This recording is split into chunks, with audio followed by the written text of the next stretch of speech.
The choice of constrained loops isn't unique.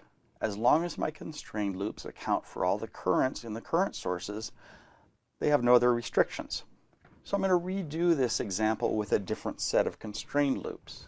I'm going to pick the same mesh loops that I did before. So this is going to be I1 and this will be I2. But I'm going to pick different constrained loops. For my first one, I still need to go through this 18 amp source, but beyond that it doesn't matter where it goes. I think I'll loop through there. So this is 18 amps. It accounts for this current. It matches its magnitude and direction. For the 6 amp source, I think I'll start here, go up here, come around, come down through here, and then back here. Make that 6 amps. Kind of a weird and awkward choice, but it does match the magnitude and direction of that 6 amp source. Nothing else matters. Now I'm going to write KVL around my two mesh loops. So KVL on loop 1. I'm going to start here. I'm going to set my polarities for the 6 ohm resistor according to the direction of I1, and I'm going to do the same thing with the 12 ohm resistor. So I have 6 ohms times I1's entering the positive terminal. This 6 amp constrained loop is entering the negative terminal, so that becomes I1 minus 6 amps. Then I see my 9 volt source.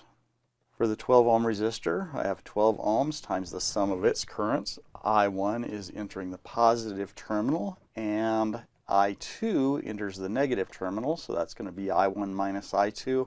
I also have this 18 amp constrained loop going through that resistor. Now it enters the negative terminal, so that becomes a minus 18 amps. That brings me back to my starting point, so those all add up to 0. Now, for loop 2, I'll start down here. I have a 4 ohm resistor. I2 is going through that.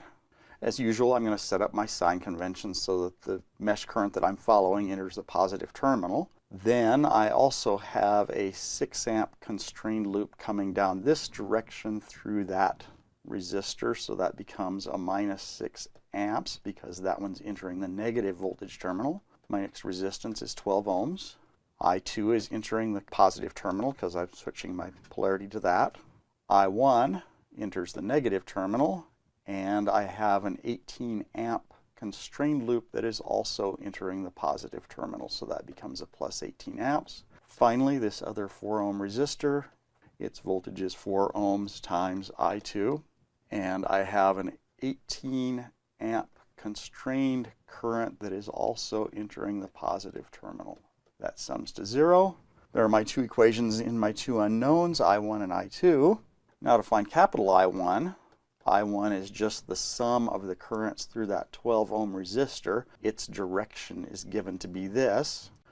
So I2 goes through that resistor. It's in the same direction as capital I1, so that's a positive contribution. I1 is in the opposite direction, and then the 18 amp constrained loop is in the same direction as I1. There are my three equations and three unknowns that I can solve for I1.